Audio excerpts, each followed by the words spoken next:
Good morning sa inyo mga sir. So yan, nandito po tayo ngayon sa Action Cam at iba pa para ipakita itong gamit nating camera ngayon. Ito po yung Supremo Ultra HD Packet. So ito po yung kung mapapansin nyo, 0.5 HD na po yung, 0.5 na po yung view niya. So yan po, makikita nyo po siya.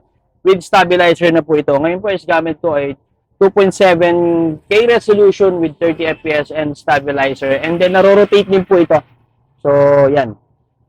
So sa mga naghahanap po ng camera na gusto nila nakikita sa sarili nila pag nag-vlog, ito po ang nababagay po sa inyo. So ito po yung magiging sample natin na pwede kong i-upload sa Facebook, Shopee, Lazada, TikTok at saka sa YouTube para meron kayong mga reference. So available po yan po sa Action Cam at iba pa mga sir, no?